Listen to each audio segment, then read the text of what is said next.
sure that the people in this country matter, that their power matters. And that's why even when you get a leader who is a particular way,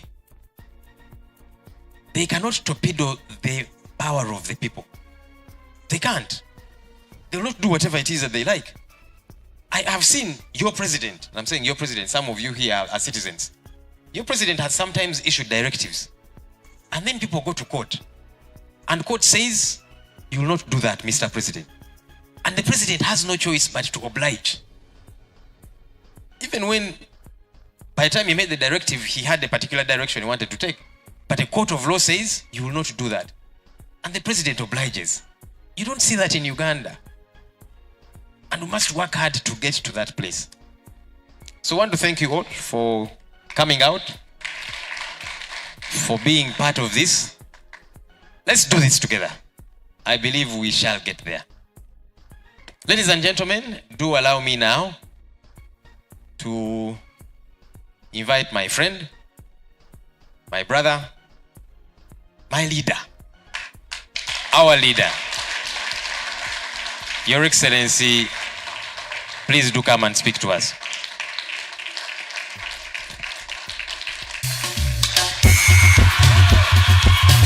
Time for Chagulani, Bamuzei Motoke, Kalonde Kakume Wakapa Kabani. Thank you. Rumba, rumba, rumba, rumba, rumba, Chagulani Warumbe. Rumba, Chagulani Warumbe. Thank you. Full of people power, our power, NUP, and everywhere. People power, our power, NUP, everywhere. Iyo, iyo, iyo, iyo, iyo, iyo, iyo, iyo. Iyo iyo, iyo iyo, amba iyo iyo. Futu soja we balesebo, tunakupenda we. Sejinja we, iyo iyo, nasenyonyi we. People power, our power, NUP. And everywhere. Thank you very much, ladies and gentlemen. Please take your seats. Thank you, Right Honorable Senyonyi. Yes, I was honored to be called a brother and a friend by the Right Honorable leader of our parliamentary front. So some of you don't be beefing me. Our leadership, the diaspora leadership, under the able leadership of Dr. Kauma Daniel and the entire executive, including our deputy leader, Comrade Leila Matasa, the chapter leaders, more particularly the leadership of the Boston chapter that is hosting us today and this entire weekend, religious leaders present here, our senior leaders, especially the mamas, we hold in very high regard, eminent leaders that we have today with us, the Boston community, all the membership, ladies and gentlemen, all the members, all the comrades that are coming from all over the world, from Europe, from UK, from across the US, from Canada, and some of us who came from Uganda. People power, our power, NUP, and everywhere. Friends, it's a great, great, great privilege to be with you today. I came into the US, unusually, I came on Monday. So, look, I've been enjoying all this vibe all along. You're only enjoying the last bits. I thank you all for hosting me, for being kind to me, and for the guidance that I've got and continue to get from all of you. And in a very special way to appreciate our leadership. Comrades, We are told that all things rise and fall on leadership, but also all problems stress up the leadership. Leading a group of people that are angry and hungry and tired and frustrated and they want things done is not easy. It's not easy at all. Every now and then they get angry. Every now and then they even dismiss you, the leader. I've personally faced it, but I'm always encouraged by the story in the Bible. I mean, Moses was sent by God to lead the children of God out of captivity. And yes, it was clear they walked out of captivity, but it took them a whole 40 years to get to the promised land. But sometime after they got out of captivity and they were walking, they were tired, they were hungry and angry, and they turned to Moses and say, "Yo, Moses, at least in captivity we would eat, but we are not eating. Where are you taking us? Why don't you just take us back to our captivity at least?" And he couldn't. So imagine you're dealing with oppression, but you're also dealing with pressure from your comrades. So to all of you leaders from across the US and all over the world, we appreciate you, especially leading these comrades that are enlightened and they've tasted a little bit of freedom. It is not easy. Every now and then they are going to express themselves, and rightly so. And they're going to put you on pressure. I've also faced it. I'm in Uganda, and you'll find comrades like Taylor want you to operate like you are in France. Things have to be done. And it's their right. So you have to sit down to suppress your own emotion, to suppress the pressure that you go through. So I salute you, fellow leaders, for the work that you continue to do. Please don't get tired. It will be frustrating. It will be demoralizing. You're going to contemplate many times, even giving up. Because you are only sacrificing. You comrades are not being paid. We are only investing whatever we can invest. We are only sacrificing all we can sacrifice to ensure that we achieve a new Uganda. And sometimes what we have to sacrifice is our ego, is our emotion, is our tiredness, and soldier on. Maybe at the end of this struggle, we'll say, at such and such a time, I almost gave up. At such and such a time, I almost threw in the towel. But we'll be proud that we never gave up. Please know that your patience also inspires me, because I also get hot-headed many times. But looking at you leaders, I see that, yeah, we are in this and there's no reverse. We have to go all the way. So I appreciate you very, very much for the commitment, for the humbleness, and for being servant leaders. Let us do this because it's doable. I want to appreciate, most importantly, you who are not leaders but are committed. We have old women here. We have women like Jaja Maria, Jaja Masayansi. She's always here whenever we come to give us the emotional support. We appreciate it.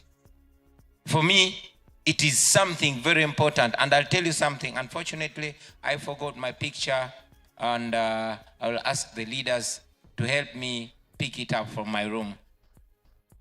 I wanted to show off something very passionate, very special that I got. Something very, very special. Comrade Haman is going to help bring that picture. You see, every time I come to the diaspora, I'll bump into somebody, maybe a friend that I met in jail, maybe a friend that I was once working with at a washing bay, or a friend that I went to university with, or an elder that met me that was once my employer or something like that, and they'll give you reason why they left home. But they'll give you words of wisdom. These old women, she comes with a coin, she comes with $1, she comes with $5, $20, $100. She comes with an envelope, and there's no money, but there's a love letter there that you're going to read again and again and again, especially when you're scared or when you're worried, and that alone will motivate you. They come with rosaries. She gives you a rosary and tells you, wear this. She comes with an ornament or a bang and tells you, wear this. That keeps me going. But today, I got something even more special. See, there's this lady that knew not my father, but my grandfather. My grandfather died only a few days after I was born. He was a rebel. He was one of the people that were working closely with Kaira. And he died in the war. He was killed. But before he was killed, he was a wanted man. When the Obote government decided to hunt everybody that was working with the rebels. And my grandfather was working closely with Andrew Takome Kaira. So he disappeared. They destroyed all the homes. They looked for him. And the government put a bounty on his head. So the family, it was a big family, instructed all relatives to destroy every kind of photograph that has Joseph Walakira. The bishops, the cardinal, they destroyed all that. I mean, he was one of the founding members of DP, so he was a fairly known person. He was the chief campaigner of Paul Kawanga Semogere. He was the chief campaign. He was the head of campaigns, DP campaigns in 1980 in the whole of Mpigi district. And back then, Wakiso, Entebbe, and all those districts were part of Mpigi district. So it was a big area that he was covering. And now, he was one of the top rebels, so he was wanted. And the family resolved to destroy all pictures of him so that they had no evidence of his likeliness. That's how we missed out on the face of my grandfather. I have a picture of my great-grandfather who died in 1946. But I have a picture of him. But none of us had a picture of Joseph Walakira. So this old woman came to me and told me, I have something special for you. I've looked for it for a year. And she gifted me a picture of my grandfather.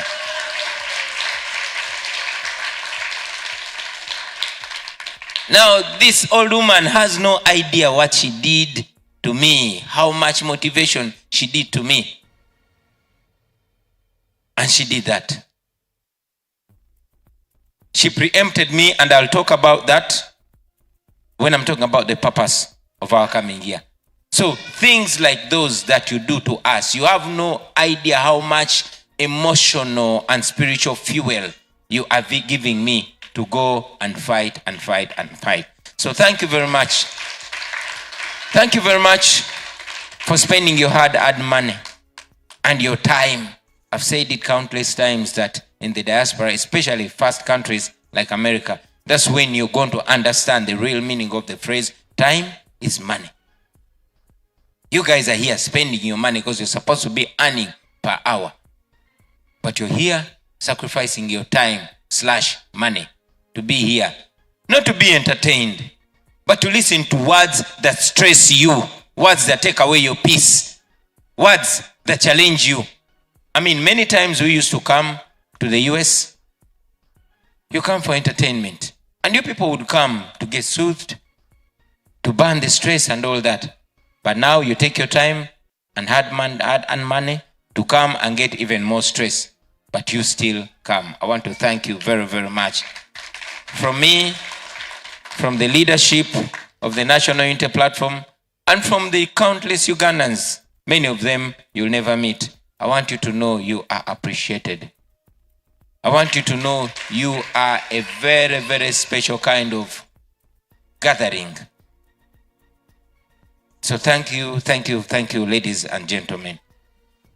Now, we are here. We've had various conventions, and we are here again. You'll wonder why this time around it's just a few of us. Yes, because it's a very, very, very, very busy time.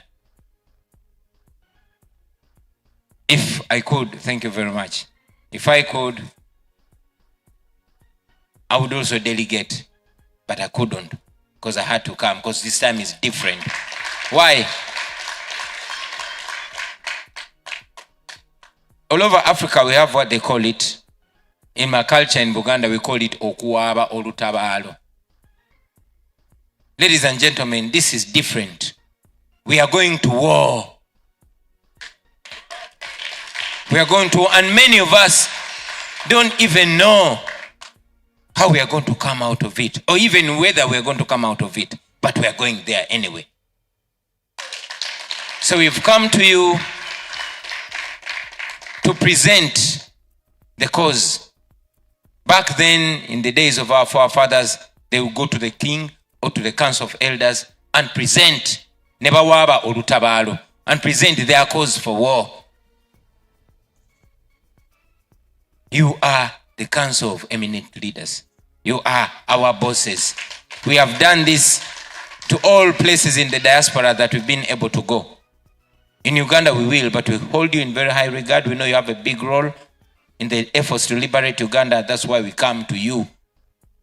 Most importantly, tuze kuwaba lutabalo. I don't know if this old woman understood, and she said, as a way to send me to war, she wants to send me with my grandfather. This is a picture of Joseph Walakira, my grandfather.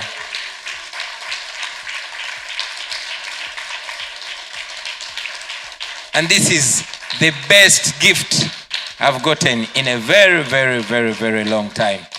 This woman knew my grandfather, and she is one of the few people who kept his picture.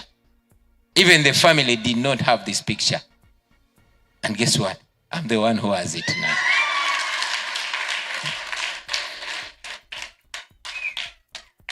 So friends, we are here to present our cause to you. We are here to reintroduce the cause to you. We are here to tell you that once again, an opportunity has presented itself, and we are going to embrace it. We are going to fight for it. We are going into this fight. Every 5 years, there's a window. And that window, we don't want to let it go. We want to use all options available. And there's an option now.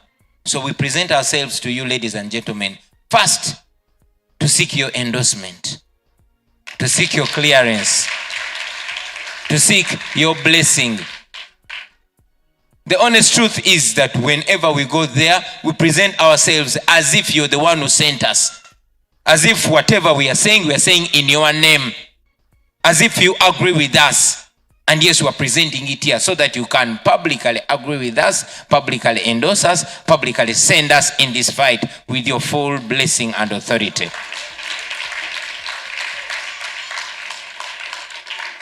We also come here to seek your support in many, many different ways. I know that this, in many ways, is the last meeting. The last time I was here in the previous convention, I was here with Eddie Mutwe. He was excited. In fact, he even spoke English, for those of you who are not here.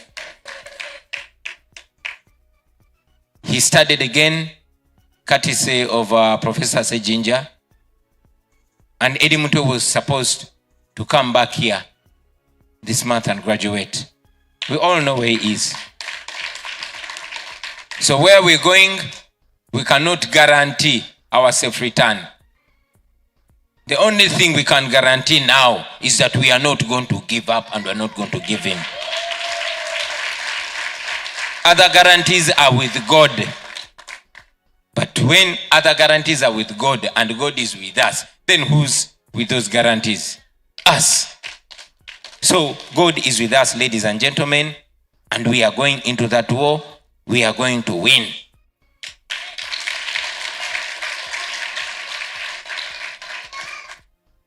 Why are we going into that war?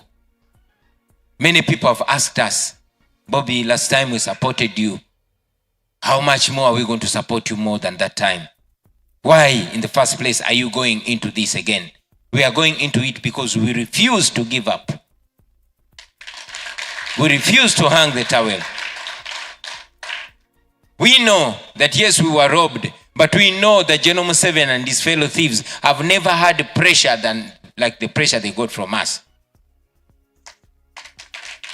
And we know that they don't want us to go there. They've rigged elections since 2021. You all remember what happened in Omoro. You all remember what happened in Kayunga and many other places. They've tried as much as possible to render elections a joke. They've even used their propagandists to discourage Ugandans from elections, to discourage Ugandans from anybody contesting them, saying, those are working with us. Now this is a so-called government trying to discourage people from going to the polls. You know why? Because they know they stand no chance at the polls. And that is why we are taking them to the polls. That is why we are going there. We are going there because we refuse to give up on a dream. Now what dream is that? Why are we even doing it? Why are we risking our lives? Why are our friends in prison but we still go as if everything is okay? Why are our friends being killed but we still going? Why are our friends who are women being raped and men sodomized but we are still going? What is that we are fighting for? We say we want to remove Museveni. And then what? Because some people think we're just a group of angry young people. They think we're just a group of power-hungry people. They think we're just hateful of Museveni. So they ask, we are all tired of the status quo. We're all tired of Museveni. But then what? What next? Friends, I always want to again and again and again reiterate this. So I make it clear that our fight is not just about hating Museveni. Yes, okay, for me, I don't like the guy, honestly. But not everybody hates him. Many people respect him, like I used to do. And it's not just hate for Museveni or wanting him to go. Our struggle, our fight is anchored on thoughts, on imaginations, on dreams, on, you can call them fantasies, but we know these things are not rocket science. We actually know that removing Museveni is not the end in itself. Our agenda is not just to remove Museveni. We keep singing, Olutalo nga luwedde tuliyambala engule tulizimba Uganda empya. When the struggle is over, we shall wear the victor's crown. We shall build a new Uganda. Now I want you to focus on the ending part. We shall build a new Uganda. Because even when we remove Museveni, that's not going to be the end. That is going to be only the beginning. Removing Museveni is just the first step. In fact, that period, and I always tell my brothers, that period for me is the most important one. Building a new Uganda.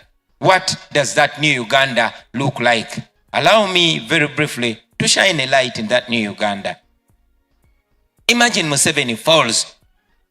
Like he can very, very possibly fall next year in a matter of less than half a year. He can fall in January. But when Museveni falls, this is exactly what is going to unfold. It is going to bugenda kuchanga olunaku olulala naye bugenda kuba bukedde forever. A new day is going to come upon Uganda. The first thing, the very, very first thing that we want to breathe is a freedom. That sense of freedom, that sense of relief, that end to gun rule, to military rule.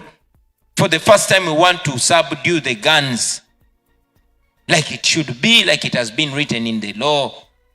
You're going to see civilian authority where every Ugandan will move feeling like they are the true bosses of their destiny, because it's by the power of their ballot that a dictator has fallen and a new leader has come, and that new leader is accountable to people, and that new leader can also fall if they dare to undermine the people. For the first time, power will be in the hands of the people. The old woman that sells maize on the roadside, the barber working under a tree, the border rider, the professor, the military general will for the first time be equal before and under the law. That is possible. That is going to happen, ladies and gentlemen. Where Ugandans will not fear to criticize those people in position. Where we are going to see the real meaning of good governance. And good governance is not being led by, a rocket science person, but being led by a person that has full respect and human dignity for the citizens. When Museveni falls, ladies and gentlemen, we are going to experience the real meaning of rule of law.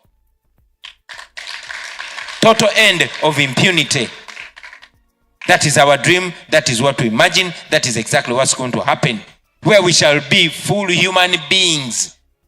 You see, people talk about human rights, but for us it's even different. We are actually fighting for the right to be human beings, to have full human dignity, to have the right to think and imagine like men and women, to have full human rights. That is what we believe. That is what we want to get. We want to return democracy. And that's the agenda for a new Uganda.